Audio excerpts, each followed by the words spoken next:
Hello. All right, ladies, this is for my black and white thinkers, my extremists, my ladies that are either all in or all out. And listen, you are in good company. I can tend to be this way as well, okay? So today we're going to talk about alignment. I've titled this talk, How to Stop Swinging from One Side to the Other, right? Like how to stop the pendulum from swinging from one side to the other and get into alignment, okay? So if you have ever felt like you're either all in or you're all out, like your life runs on pedal to the metal and then crash and burn, or if you go from, again, just one extreme to the other extreme, to black and then to white, and you get confused as to like, well, this didn't feel right, but neither does this. I am here to help you today. Plus, hang out till the very end because I've got a 7-day soul reset coming up, and I'm going to give you the details on that. Okay. So I know I am not in alignment whenever here's my tell. My tell is that I start over planning. I start getting way overly detailed about what I'm going to do that week and about my calendar and about my schedule and how I'm going to fit all the tasks in. When I start doing that, for me personally, I know that I am no longer in alignment. I know that I am trying to grasp for control. I am wanting something that is outside of me. I have gone from this outside in. I have gone into this outside in thinking where I think there's, I'm desiring something outside and I'm forgetting that I have everything I need already inside of me, right? And so that is my tell. I would love to hear what your tell is. Like, let me know how you know when you personally have gone from one extreme or to the other extreme? Or how do you know when you are in alignment? I'm going to talk about that for me as well. So here's some patterns that I often see in my clients and myself, honestly, and just women that I relate to and that women that I talk to. Here are some of them.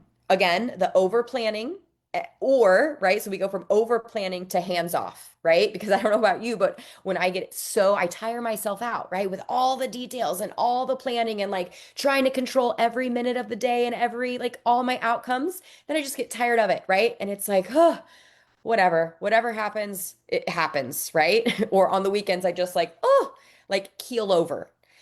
Here's another one. And I have seen this a lot in my program. It is no judgment here, but just notice this, right? Many times when you have put yourself last for a really long time, or you haven't been strong on your boundaries. Maybe you have been saying yes when you really mean no, or when you've been leaning into people pleasing. Many times, as I start to coach a lot of the women on just noticing that and starting to help women, right, really vote for themselves and advocate for themselves and allow themselves to take up their own space in the world, then sometimes, not always, sometimes they will go into the other extreme where then they get super rigid boundaries, right? And they're not they almost get resentful for how long people have been walking all over them or how long they have been, doing all these things that they didn't want to. And so you see how the pendulum can kind of swing way into the other side, right? Where they're like super protective of themselves and their time and their resources and all the things. Now, in my program, we really help you kind of get back into alignment and allow you to feel what alignment feels like. But that can sometimes be our tendency, and we just get to be aware of it. Here's another one. The hustle and grind. I talk about this one a lot, right? Hustle and grind. Go, go, go, right? Like push, push, push. And then burnout, right? And then we go, or maybe we haven't even hit burnout yet, but like again, on the weekend, it's crash and burn. You're not really doing the things that fill you up. You're not doing much at all, right? Because you've gone so hard during the week, hustle and grind, like around the clock, all the things. And then you shift into numbing out, or you shift into escape, or you just shift into sleeping for 72 hours, right? Rather than finding that middle piece, right? That is sustainable, that alignment that is sustainable, that it's a pace that you can live at. Here's another one, expectations on yourself, right? So many of us, this one came up recently with a mom, right? And she was like, okay, if I just, I'll be better like once or the underlying thought was it'll be okay, or once I can catch up. Well, listen, you're never going to catch up on laundry. You're never going to catch up on dishes. You're never, I mean, if you are a mom, you know that these things just keep happening, right? You are never going to get your house to where, I don't know about you, but for me, as soon as it feels like I clean one room, my kids come along, and before I even go to the next room, they're already messing that up. So it's just this idea of, okay, if I had the right system, right? Or I have to be super rigid, or maybe if I meal plan the correct way, and maybe if I have a system for grocery shopping, then I will be caught up. Right. But she was like, yep, but at the same time, I want that flexibility. I don't want a rigid schedule. So you see how it goes from one to the other. I'm almost done. There's two more. Processing emotions. This one has come up a lot. And honestly, I might even do another live training in the near future around this, where I have heard more than once, quite a few times in the last couple weeks, where women are like sad, or they just have these emotions underneath the surface, and yet they're almost worried to feel those emotions because they're worried they're going to get stuck in them. They're worried. Maybe they've experienced depression in the past, and they're worried that they're not ever going to get out of those, that they're going to spiral into those. Here's the thing, and I could do a whole live on this, but we go from that, right, where we're emotion stuffing. We don't want to feel them. And then you know what happens, right? They come out somewhere. They're gonna come out sideways, or maybe you overreact, or maybe you blow up, right? Well, it's because it was all the stuffing, right? Like, see how this pendulum is swinging from one to the other. And of course, I think we know this one. We see this a lot in with like our physical lifestyle, right? With healthy eating. If we get too rigid on one side, and it's like, okay, this is my diet and I have to follow it and all the things, then eventually we just say, okay, screw it, right? And we're just like downing all the ice cream, and we're downing all the chocolate, and we're just like, oh, screw it.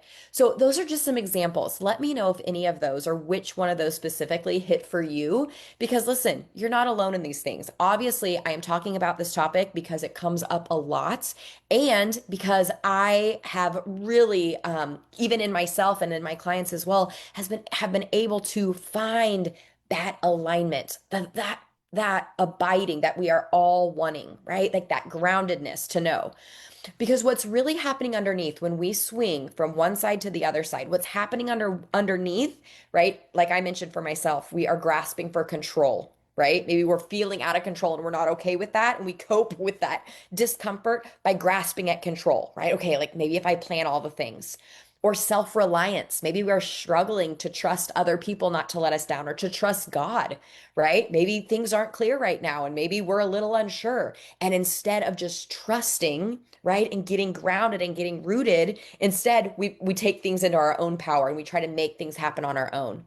Maybe it's the fear of failure and all the things that if I fail, I'm making it mean I'm a failure, or I'm making it mean that I'm no good, or I'm not worthy, right? And so we almost like squirm out of this when we start to feel this discomfort, even if it's underneath the surface, we kind of almost squirm out of it, right? And we start working in our own power, and we start utilizing, right, the ambition and the drive, so that it's on us. And of course, right, so many times perfectionism comes up with these things as well. So, what is it underneath the surface that is causing you to swing from one side to the other side? Because I'm here to tell you alignment, right, is not in the black, it's not in the white, it is in the gray. Alignment is in the middle. If you can see that pendulum swinging from one side to the other side, right, alignment is right there in the middle. It lives in the gray area. I know, I know, I know. I have one client in particular I'm thinking of, and I always tease her because she doesn't like to live in the gray area. I like to call, I have a tattoo that is an ampersand, because it is all about both and it gives our black and white brains a brain pretzel sometimes. But I'm telling you, that is, if you can get comfortable in the uncomfortable gray area, right? In that alignment, and I'm going to talk about how that happens through abiding, that is where that is where the overflow happens, okay? So alignment isn't balance. I'm pretty sure like a lot of our culture is kind of over the work-life balance idea. It is not balance. It is being grounded. It is being rooted. I talk a lot about in my program the relationship with yourself is like it's a tree, right? There's like the tree trunk, and then there's the relationship with others that is like the fruit of the tree or the leaves, and then there is the roots, which is the relationship that you have, right, with God. And it all, when it's lined up, it all overflows, right? And so it is alignment is getting grounded, getting rooted. Don't you want to be that type of a tree when the storm comes, right? And how many of you right now are feeling right? Not rooted, not tethered. You're feeling like a what are those things in the desert with that like go all over the place, right? Storms will come. Obviously, we know that. Circumstances happen, things get shaken, emotions come, but that alignment, right? That gray area, that rooted, that is what I'm talking about today. And I am a huge advocate in helping women practice this. Not just hitting it, but living there. It's one thing to like feel it, and it's a whole nother thing to actually be able to live in that space. So what does this feel like, right? Whether you've experienced for a brief moment or whether you have lived there for a while or whether that is your ongoing place of residence. That's beautiful. It feels like a deep exhale. Like it feels like contentment. It feels like stillness, right? If you've ever really just found yourself getting lost in the present moment, that is a little bit like what it feels like, right? It feels like clarity. It feels like confidence moving forward. It feels like peace. It feels like patience. I know that when I am in alignment, when I am grounded, I am so much more patient when my kids around me, right, are like all over the place. And I get to stay, I'm that anchor. I get to stay grounded and I get to stay patient. And honestly, it also feels very powerful in a weird way, right? Because so many times I think the world pitches us this idea that power feels like going and doing and conquering and like all of this stuff. And yeah, maybe sometimes, but where do you think that comes from? That comes from the inside out. It comes from feeling rooted and grounded in alignment, right? It is, I've shared this before with some clients where it feels like this steady forward movement. You know, like a glacier? A glacier is very powerful, but it doesn't move very fast, right? It is just this like powerful force that just slowly takes over everything in its path, right? And that is the beauty of being aligned and being grounded. It's not about going fast and conquering and like, whoa, all the things. I mean, maybe on the outside, but it starts internally just as this knowing, right? Of this alignment. So, how do we access alignment? And I've said it a little bit earlier, but we access it. I mean, the churchy word is we abide, right? It is getting aligned with the Holy Spirit in us, God in us, right? And it is just sitting there, being. In my program, I talk about our inner circle, our spirit is just how we be, right? Because honestly, that is enough. That is where God is in us. And we just start in that place of stillness. It's almost like the inside, you think about the hurricanes, right? You know, the eye of the storm. Yeah, sure, things might be going crazy outside of us, but inside, when we can get into that place and we can abide, right? And just let God, like, all tell us all the truths, all the things that He is in control. We can trust Him. He is safe. He is our refuge. Like all of that. That is our starting point. That is our source. And when we can abide and stay in that place, that is where alignment comes from. Now, here's the hard part. It is not a one and done. It is not like, okay, I know the answer. Okay, I know how to abide. It's one and done, right? No, it is agreeing to stay tethered in that place because so many times our eyes, right, we can get distracted and get untethered. We can get distracted and reach for control. We can get distracted and reach for self-reliance, right? When we keep our eyes, when we start thinking about all the things that we need to be doing and not first being, that is when we can get untethered. And so it is this constant refocus. It is this constant getting grounded. It is this constant coming back and abiding.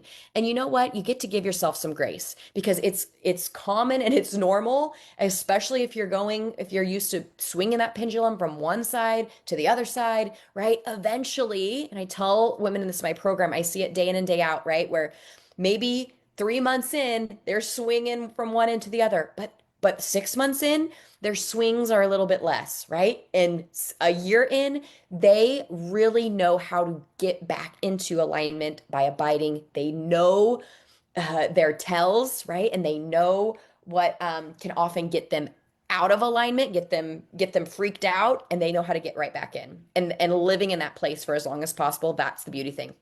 Because, like I said, alignment lies in the gray area.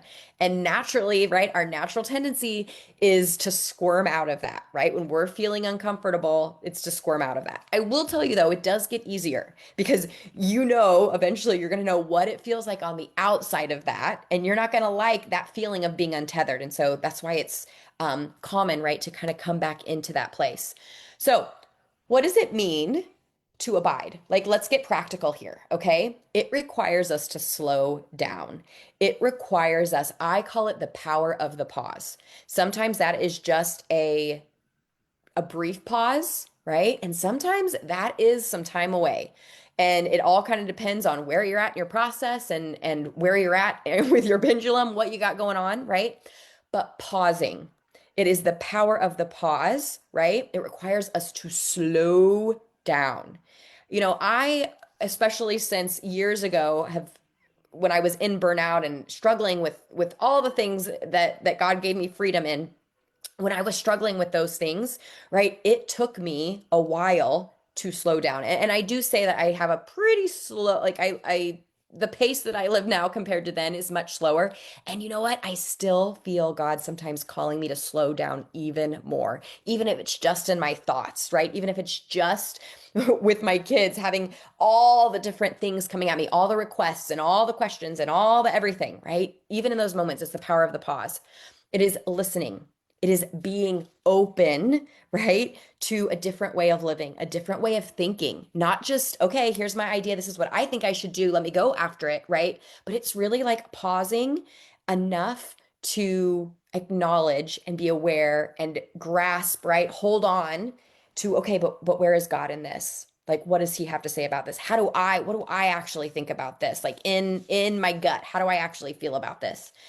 And so this is definitely different from what the world tells us to do. This is definitely different from what just like normal high achieving women, what we like to do, right? Now, I want to tell you this. I'm going to do a brief story. I used to do jujitsu. And it's a type of martial arts, if you're not aware of that. And it's a lot of like on the floor, right? Like they call it rolling. And as I was learning some of these new techniques, I remember my instructor would say, go slow to go fast. Go slow to go fast. Because I would be like, okay, I see how it works. I see the whole picture, right? And okay, now I want to practice it and I want to go. And even when I was teaching martial arts, right? When we were teaching the beginners, they want to go, they're like, okay, I see it. I want to go. I'm like, no, no, no, no, no. When we go fast, we get sloppy, right? When we go fast, we break a hip. When we go fast, right? We're not paying attention and we're learning the techniques incorrectly and we're going to make habits incorrectly. Hear me. How does this apply, right? Like when we go fast, we get habits, just like a front kick, right? Or just like my jujitsu, we build incorrect habits and then we actually have to undo that learning, right? So he would always tell me, go slow, go methodical, go slow to go fast. And that came up for me a lot as I was thinking about what does it mean to live in alignment? What does it mean to actually abide and get grounded, get rooted, right? In God, in you. And that's a lot. That's how it feels. And so as I'm coaching so many women with this, right? They're like, okay, but how will I know? Like, how will I know when I'm ready? Because so many times I tell them, I want you to sit in this. You don't need to know the answer right now. I just want you to sit in this discomfort, right? Or sit in this indecision, sit in this confusion, or sit in this lack of clarity for right now. I just want you to sit in it for a minute, right? Because how many times that's their way of trying to squirm out of the discomfort. And they say, okay, well, how will I know when it's ready? How will I know when I'm done being sad? How will I know what the system is? How will I know what the proper planning is, right? Going back to all those examples from the beginning. And I will just say this, you will know. You will know when you have hit alignment. Here, when I'm living in alignment, I know when it's time to stop working for the day. When I'm living in alignment, I know when it's time to use discipline, right? Like this isn't always just sitting and hanging out with God all day. Like sometimes He really calls us to go do the thing, go do the workout, right? Go engage with my kids, go, take the emotional risk, go do the live, whatever it is, right? And when I'm in alignment, I know when it's time to rest. I know when it's time to use discipline. I know when it's time to stop wallowing, right, in my own emotions, right? Like I mentioned at the beginning of the call, like, okay, but if I'm feeling sadness, how do I know when I'm not going to just spiral into depression? You're going to know when you are abiding, right? You're going to know when it's time to get up. And so, I want you to notice here's some practical steps on just how to kind of practice and live this out. Notice what's giving you life right now and what is draining you right now. Okay? Just take a couple notes and maybe even write them down. Like what are the things in your life giving you life? And what are the things that are not giving you life? Even moment by moment, right? I want you to acknowledge. So here's the second one. Start just acknowledging and checking in with God before making a decision, right? Or when you have an idea before just like reacting and just, going after it, just pause for a hot second, right? Power of the pause. I want you to pause, acknowledge God in you, check in with Him, right? I do this by connecting with my breath. So many times, maybe I'm coaching a client and I'll just connect with my own breath, right? Like an inhale and an exhale. And for me, that is my intentional way. It's almost like a prayer for me of reconnecting, right? With God and me, slowing down, pausing, acknowledging, right? That we're in this together, we're doing this together. And then I can make a more thoughtful response, right? Rather than a reaction. Or maybe when I am planning, right? I connect with my breath, right? And it is in a way just asking like, hey, am I on the right track here? Or hey, have I swung the pendulum, right? Connecting with your breath is really helpful for me. Another one is just creating margin in your life, right? Period. That could be enough. But even beyond that, create margin in your schedule to get still.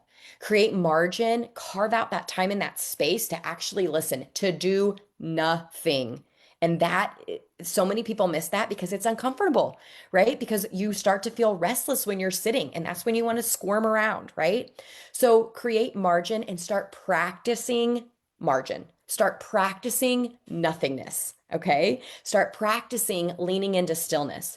And intentionally just slow down. And that brings me to my fun announcement.